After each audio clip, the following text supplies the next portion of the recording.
यहाँ के लोगों का मानसिकता एक गुलामी में जीना हो गया है। आज से हजारों वर्ष पहले से इंडिया गुलाम रहा है, रहता आया है। जनरली अपने यहाँ देखेंगे कि बिहार में ग्रेजुएशन करते करते एक तो बिहार के अधिकांश कॉलेजेस हैं उनका ग्रेजुएशन 3 साल में कंप्लीट भी नहीं होता है, 4 साल में होता है।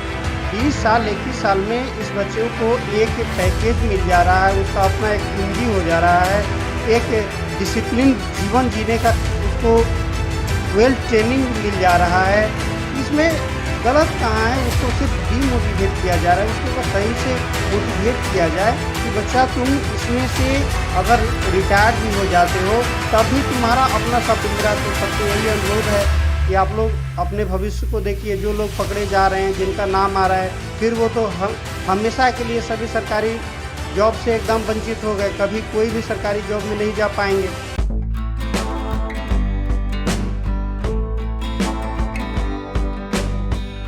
नमस्कार, मैं हूं अनूप नारायण सिंह और आप देख रहे हैं बिहारी खबर के डिजिटल प्लेटफॉर्म को। अग्निवीर के आग में पूरा बिहार जल रहा है।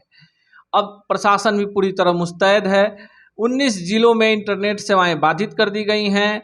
बिहार से होकर चलने वाली सभी प्रमुख ट्रेनें कैंसिल हैं और शासन प्रशासन की नज़र सोशल मीडिया से लेकर तमाम जगहों पर है जहां पर लोगों को भड़काने का प्रयास किया जा रहा है। इसी बीच हम आ गए हैं योद्धा डिफेंस में, जो बिहार की एक पुरानी संस्था है जहां डिफेंस की तैयारी कराई जाती है, और हमारे साथ हैं इसके निदेशक मनीष राज। आइए इनसे जानते हैं कि आखिर भ्रम की स्थिति क्यों बनी है, छात्र उन्मादी क्यों हुए हैं, छात्रों के बीच असामाजिक तत्वों ने घुसकर किस तरह से बिहार की छवि को खराब किया है, आने वाले दिनों में सेना में शामिल होने वाले छात्रों के लिए क्या स्कोप बचता है, आखिर कहीं ना कहीं कोई गलतफहमी है तो इसे कौन दूर करेगा। सबसे पहले मनीष जी, आपका स्वागत। जी नमस्कार अनूप जी, बहुत बहुत स्वागत है योद्धा डिफेंस में। ये जो भी प्रक्रिया अभी चल रहा है, अगर आप इस पे पैनी नज़र रखें, हर चीज़ को समझे, तो देखा जाएगा कि जितना बच्चा है जो तैयारी करने वाला है वो तो एकदम नासमझ है, कोरा कागज़ है, उस पर जो जैसे आप छाप देते हैं वो छप जाता है। उसको कहीं ना कहीं विशेष रूप से लोगों का ऐसा पहले से प्री प्लान है जो उसको डिमोटिवेट कर दें, उसको उसके रास्ते से उसको बरगला दें, उसको गलत दिशा में चला दें। इस वजह से ये इतना तूल पकड़ लिया, इतना ज़्यादा ये चीज़ जाने वाला नहीं है। और ऐसा इसमें भी कुछ नहीं है, क्योंकि बच्चा अभी के समय में जो आप पटना में देखेंगे, ये पटना में संस्था है और हम लोग जो बच्चा का तैयारी कराते हैं उसमें जिसका नहीं हो पाता है, वो बच्चा लोगों का क्या होता है वो आप लॉज में और हॉस्टल में जाकर देख सकते हैं। ये बच्चा 17 साल में, 17.5 साल में डिफेंस में जा रहा है। जो सीट था वो 3 गुना बढ़ा दिया गया, ठीक है, 1/4 कर दिया गया। तो पहले से जो एयरफोर्स हो, नेवी हो, एनडीए, सबका अगर आप पूरे साल का देखते हैं, साल में 2 वैकेंसी आता था, सबका आप ऐड कर लें। एयरफोर्स में 4,500 पर 6 मंथ में वैकेंसी आता था, तो 2 बार मिलाकर 9,000 हुआ। नेवी में 4 पार्ट होता है, तो चारों का मिलाकर 12-13 हज़ार वैकेंसी आता था। सब एनडीए में 450, 425, 6 मंथ पर आता था, तो साल में 900 के आसपास में हुआ। सब मिलाकर 18-20 हज़ार साल में होता था, जो अभी 46,000 हो गया है।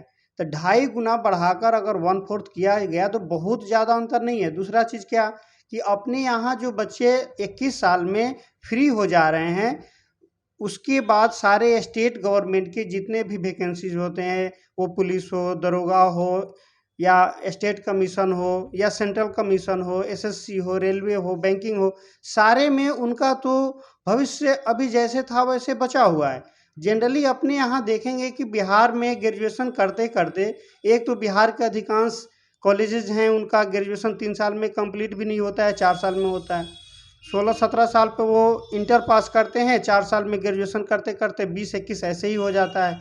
20 साल 21 साल में इस बच्चों को एक पैकेज मिल जा रहा है, उसका अपना एक पूंजी हो जा रहा है, एक डिसिप्लिन जीवन जीने का उसको वेल ट्रेनिंग मिल जा रहा है, स्किल डेवलपमेंट हो जा रहा है, और फिर से वो अपना पूरा लाइफ जीने के लिए स्वतंत्र है। वो चाहे तो स्टेट लेवल के किसी भी एग्ज़ाम में जाए, सेंट्रल के किसी भी एग्ज़ाम में जाए, या फिर अपना बिजनेस करना चाहे वो कर सकता है। तो इसमें गलत कहाँ है, उसको सिर्फ डीमोटिवेट किया जा रहा है। उसको अगर सही से मोटिवेट किया जाए कि बच्चा तुम इसमें से अगर रिटायर्ड भी हो जाते हो तब भी तुम्हारा अपना सपना, अभी तो ये जनरली हम लोग चाहते हैं कि अगर अपने समय में 4 साल के लिए जॉब हुआ रहता कि कोई आर्मी में या सेना में जाने का, तो खुद जाकर उस चीज़ को हम लोग भी करते, और आने वाले समय में ये हर एक को करना भी चाहिए। ये बहुत बेहतरीन प्लान है, सबके लिए सही है और सबका इसमें एक ट्रेनिंग हो जा रहा है। राजनाथ सिंह जी बोले हैं कि एक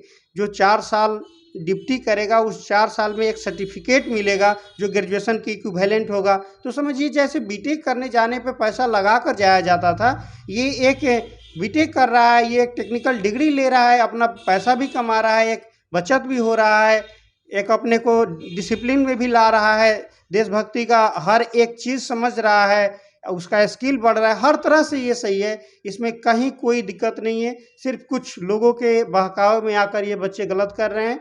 मेरा तो सभी से अनुरोध रहेगा, इस प्रोसेस को समझो, सिस्टम में आओ और सब चीज़ सही है, सब आगे सही रहेगा। जिस तरह की घटनाएं बिहार में हुई हैं, 19 जिलों में नेट सेवा बाधित है, रेलवे को जिस तरह से क्षति पहुंचाया गया है, देखिए एनटीपीसी भी इससे पहले हुआ था, उसमें सरकार को झुकना पड़ा। इस बार जो सेना का मामला है किसी को पता नहीं है और सब लोग विरोध कर रहे हैं कि आखिर ये मामला क्या है, जबकि केंद्र सरकार साफ कर रही है। कल तीनों सेनाओं की तरफ से संयुक्त रूप से प्रेस कॉन्फ्रेंस आयोजित किया गया और एकदम एक एक मुद्दे को समझाया गया कि जो बातें लोगों के जहन में वैसा कुछ है नहीं, ज़्यादा से ज़्यादा लोगों को सेना में शामिल करने के लिए जो गुणात्मक उसमें प्रयोग हो रहे हैं उसके तहत ये प्रक्रिया है और ये प्रक्रिया किसी भी स्थिति में ड्रॉप सरकार नहीं करना चाहती। लेकिन जो आंदोलन हो रहा है और खासकर बिहार में जो स्वरूप है उसको कितना आप जायज मानते हैं और उन लोगों से क्या अपील करते हैं जो हिंसा के रास्ते पर चल पड़े? नहीं, हिंसात्मक तो होना ही नहीं है। दूसरी चीज़, यहाँ के लोगों का मानसिकता एक गुलामी में जीना हो गया है। ये आज से नहीं, आज से हजारों वर्ष पहले से इंडिया गुलाम रहा है, रहता आया है। और अभी के समय में जो गवर्नमेंट है ये दूरदर्शी सोच वाले हैं, ये इस चीज़ को समझ रहे हैं भली भांति कि अगर ऐसे चला तो नहीं चल पाएगा। अगर इसका आपको एग्जांपल देखना है, देखिए आप पड़ोसी में है, पाकिस्तान है, श्रीलंका है, इन लोगों का क्या स्थिति चला गया है।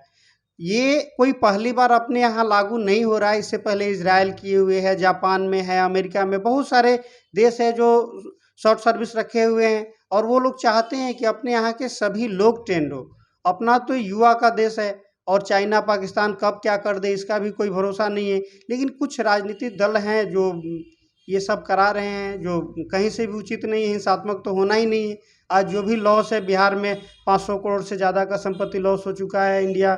पूरे इंडिया मिला ले तो 2-2.5 हज़ार करोड़ का संपत्ति अभी तक जो सूचना आया है लॉस हुआ है। तो ये तो होना ही नहीं चाहिए। सबका एक अलग अलग तरीका है, अलग अलग हिंसात्मक हो जा रहे हैं लोग, अपना दाल रोटी इसमें सेकने लग रहे हैं। सारे चीज़ को एक साथ नहीं जोड़ना चाहिए। मेरा तो सबसे यही अनुरोध है कि आप लोग अपने भविष्य को देखिए। जो लोग पकड़े जा रहे हैं, जिनका नाम आ रहा है, फिर वो तो हमेशा के लिए सभी सरकारी जॉब से एकदम वंचित हो गए, कभी कोई भी सरकारी जॉब में नहीं जा पाएंगे।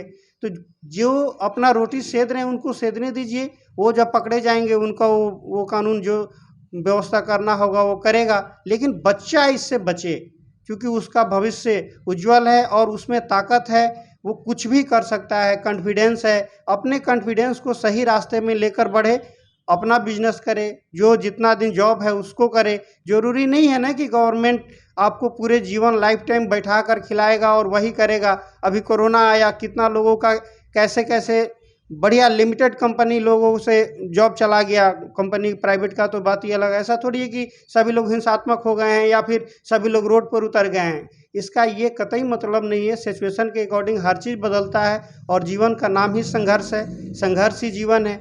ये थोड़ी है कि एक बार मेहनत की, एक बार आर्मी में चले गए तो फिर पूरा जीवन मस्ती हो गया। आप संघर्ष करते जाइए, कुछ न कुछ अच्छा निकल। लंबे अरसे से योद्धा डिफेंस के माध्यम से आप छात्रों का मार्गदर्शन कर रहे हैं, सेना में आने के लिए प्रेरित कर रहे हैं, उन्हें प्रशिक्षित कर रहे हैं, तो आप क्या मैसेज देना चाहेंगे बिहार के युवाओं को? बिहार में सेना का सबसे ज़्यादा स्कोप है। यहाँ के बच्चे हमेशा सबसे अधिक मात्रा में जाते हैं। बच्चा साहसी होता है, बुद्धिमान होता है, तेज होता है, सबको पछाड़ने वाला होता है। तो हम तो यही सबसे रिक्वेस्ट करेंगे कि देखो बच्चा, तुम लोग आओ, जैसे पहले तैयारी करते थे वैसे करो और उस 4 में एक जगह बनाओ। जो 4 में एक को फाइनल करना है, उस 4 में एक बनने का कोशिश करो और हमेशा के लिए अपना जीवन अगर इसी लाइन में सेट करना चाहते हो, इसी लाइन में सेट रहो, कोई दिक्कत नहीं है। मेहनत करने वाले हमेशा आगे रहे हैं और बिहारी तो हमेशा मेहनती रहे हैं। चाहे आप सेना देखिए या कमीशन देखिए, अभी यूपीएससी का कुछ दिन पहले हाल ही में रिजल्ट हुआ है, सबसे ज़्यादा बिहारी का बोलबाला रहता है। तो बिहारी के लिए तो कभी भी कहीं भी सोचना नहीं है, वो मेहनती होते हैं। यहाँ से भी जाएंगे, उस 4 में भी एक अपना जगह बनाएंगे। ये हैं योद्धा डिफेंस के निदेशक मनीष राज जी, और इनका मानना है कि हिंसा किसी भी समस्या का समाधान नहीं हो सकती है। कठिन परिश्रम करने वालों की हार नहीं होती, और जो योजना है, जो नई नीति है सेना में बहाली की, उसे पहले आप समझिए। ये आपको आगे बढ़ने का मौका दे रही है। और जिस तरह से देश में बेरोजगारी है, जिस तरह से विदेशी जो हमारे पड़ोसी हैं अपने देश पर घात लगा के बैठे हैं, ऐसे में आपको देश की सरहदों की रक्षा करनी है। किसी के बहकावे में नहीं आए, आदर्श नागरिक बने, कभी भी सरकारी संपत्तियों को नुकसान नहीं पहुंचाएं। अगर किसी नियम नीति को लेकर आपके अंदर विरोध है तो आप अहिंसात्मक तरीके से भी ये विरोध दर्ज करा सकते हैं। मिलेंगे इसी चैनल पर इसी कार्यक्रम में किसी अन्य शख्सियत से, तब तक के लिए दीजिए विदा, नमस्कार।